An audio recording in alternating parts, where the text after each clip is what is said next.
watching the station covering all of the DMV. This is DC News Now. Good Sunday evening. Thank you for joining us for DC News Now at 6. I'm Ben Dennis. We begin at the district. Police say that 2 people are hurt after a shooting in Northwest just before 3 a.m. near the popular U Street corridor. Officials say that it happened on Vermont Street. It's there police found a man and a woman who had been shot, both sent to the hospital conscious and breathing. No word, however, on their condition at this hour. And heads up moped riders. The district is cracking down on unregistered moped drivers. Just this week, you may have seen this. MPD launched Operation Ride Right. 17 mopeds were towed. 5 arrests were made for drivers without a permit. You may see food delivery drivers using mopeds, and police, well, they're making it clear that the operation is not targeting those workers or any other group specifically. We want to create a very safe environment, and we're not trying to get, a lot of this is for food delivery. We're not trying to hurt anyone's business, but you know, if you want to get your food there safely, or you want to go to the next, make that money, you have to be safe. And police are encouraging drivers to check the DMV's website to make sure that registration is up to date, as well as proof of insurance. Meantime, DC police are looking for 3 suspects right there on your screen. This is connected to a robbery in Northwest just yesterday afternoon. Officials say it happened around 340 on Kenneth Street. The victim, we're told, was approached by the suspects, who then assaulted him, pulled out a gun, robbed him before taking off in his car. That car, the Nissan, right there on your screen. Police say the victim had minor injuries. And an update tonight. The city of Arlington has lifted its boil water warning advisory as of this morning. The warning had been in place for parts of South Arlington after a water main break Friday morning. The break shut down parts of Walter Reed Drive during the morning commute. Officials say that those lanes will reopen on Walter Reed Drive, and crews will return for follow-up road work. And we don't have to tell you, it costs a lot to raise a baby. Food and diapers are the largest expenses, which can be challenging for lower income families to get their hands on. DC News Now's Dave Laval joins us from a Walmart in the Brightwood neighborhood, tells us what's being done to help those families. Infants require up to 12 diapers a day during the first year, according to BabyCenter.com. That can cost families up to $100 a month. An organization that can help them has now received some much-needed help of its own. I'm actually at the Walmart ready to pick up some diapers today. Adjoa Dixon needs them for her 1-year-old child. Soon, she'll need more. It's the first time I'm having a girl. Dixon already spends around $80 a month on diapers. She now has somewhere else to go for help with the extra expense. Jared Butler can handle a basketball. The Washington Wizards guard and teammates tried their skill wrapping diapers at the Greater DC Diaper Bank Distribution Center in Silver Spring. Talk about my back hurting. This is a historic donation for... Liz Shergan heads the local diaper bank. It received more than 250,000 diapers from Huggies and the National Diaper Banks Network, the largest donation ever to the local organization. We serve 40,000 families over the course of a year. The National Diapers Bank Network estimates 1 in every 2 families around the country experiences diaper insecurity. Families that are struggling with diaper need often are having to choose between putting food on the table, paying rent, or putting a diaper on their baby.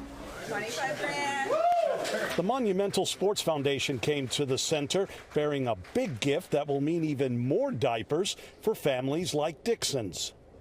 I am really looking forward to having this type of help. The diaper bank needs 750 volunteers by the end of the month to properly package all of the new diapers before they can be given to the families who need them.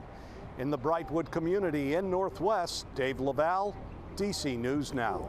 Our thanks to Dave. In Maryland, officials with the Prince George's County Fair, they say that they have canceled this year's event. They cite a lack of volunteers that made that decision. Officials say canceling this year's fair will give them more time to rebuild their volunteer base for next year. Bummer. Neighbors in DC's DuPont Circle woke up to a mess of trash. Check this out. Littered at the Circle's park after a large crowd gathered yesterday. Many there to celebrate Pride. Crews were seen using those leaf blowers to move bottles, cans, boxes that had held alcohol, snacks, paper plates, and more. We did reach out to DC officials for comment. It is unclear if existing trash bins were full at the time of that filth being left behind. We've not heard back at this hour. Meantime, Pride celebrations continued today at the Capitol Pride Festival in downtown D.C. Thousands took to Pennsylvania Avenue in Northwest to connect with 300 local LGBTQ plus organizations, enjoy local food, drinks, and yes, live music. Gotta love it. We caught up with some people at the festival to see why they think it's important to celebrate people for exactly who they are. Society as a whole has developed in a way where we are becoming more accepting, but it's still not 100%. And so having this kind of event in our nation's capital shows that as a society, as a country, we are going to be more inclusive in the future. And the Capitol Pride concert featuring artists like Pop Czar, Ava Max, Billy Porter, and Keke Palmer that wraps up tonight at 10 o'clock. All right, 6:06, pleasant evening, Scott. As it was last night, I got to say, we couldn't have had better weather yesterday for us in the parade. Let us know if it's going to continue this week. Well, it is actually. It's going to continue it's continuing right now here, Ben, as we see 81 degrees, partly cloudy skies, and we'll continue with the nice weather, low humidity, decent temperatures here as we start a new work week, but things will change. Partly cloudy skies, like I said, right now. We'll see those numbers dip about a degree or so here over the next hour or two, and eventually we'll bottom out here into the lower 60s across the area. A little cooler tonight than it was last night across the region. How about our satellite view? We've had a couple of rain showers and clouds move across the area around noon or so. Some of those showers moved through the district, but they have moved further to the south and out to sea. This is all due to the front that I talked about yesterday. So walking the dog tonight, 74 to about 80 degrees under mostly clear skies should just about wrap it up. Nice weather starts the week. Isolated mountain shower on Monday, otherwise dry. Higher humidity returns though on Thursday, and rumbles of thunder are possible on Friday. We'll break it all down with my 7-day forecast coming up in just a few minutes. Hard to avoid the humidity, Scott. Thank you. In Frederick County, Virginia, officials say that a man was kicked out of a restaurant, came back with a gun, and it fired. Sheriff's office says that 911 calls at 10 p.m. yesterday reported the incident outside of the Backseat Bar and Grill. This is in Winchester. We're told 30-year-old Jorge Camacho of Phoenix, Arizona, became belligerent with other customers, asked to leave, escorted to his tractor-trailer semi. Witnesses said that Camacho came back, pointed a gun at a male diner whom he just argued with. That diner grabbed the gun. A shot was fired. Somebody did suffer a graze wound. A fight broke out and people held Camacho until police arrived. He's ID'd as a convicted felon and wasn't allowed to have a gun. He now faces several felony charges.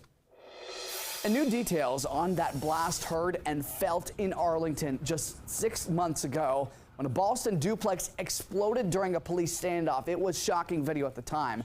The homeowner, 56-year-old James Yu, was inside, firing a flare gun on and off for hours as police tried to contact him. The family on the other side of the duplex did evacuate just before setting off that massive explosion. No officers were seriously hurt. Yu died in the incident. His remains were found inside. And DC News Now reporter Haley Milan shares new details on that investigation. Yeah, really strange, reclusive behavior from Yu described by his neighbors, such as stockpiling ammunition and weapons, covering up all of his windows with trash bags, and filling up his basement with gallons of gasoline of the home that once stood right here, this empty lot that you're seeing. Now, investigators used all of this to piece together how the home exploded. What they can't figure out, though, is why Yu did it. This video released today, 56-year-old James Yu firing a flare gun out of his window of his North Burlington Street duplex, alarming neighbors and drawing police attention. Yu refusing to come out.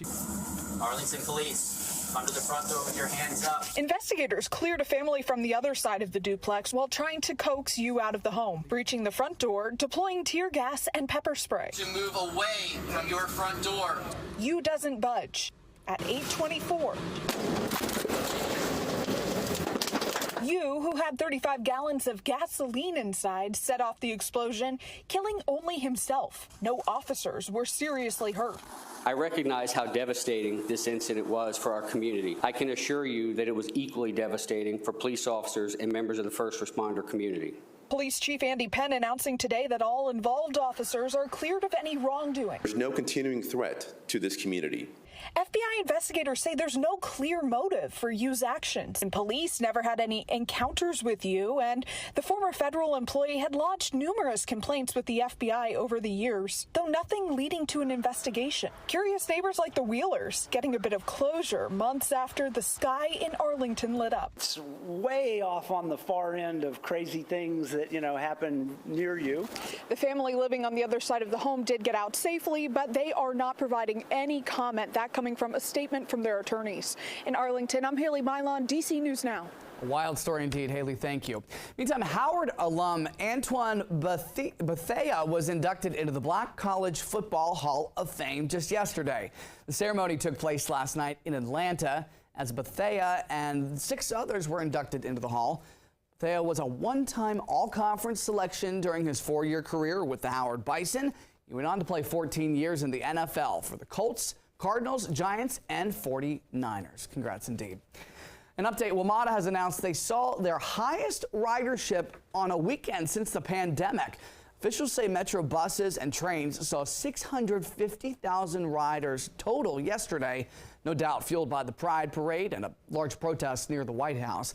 Of that, more than 420,000 took Metro trains, giving them their highest total since the Nats World Series parade.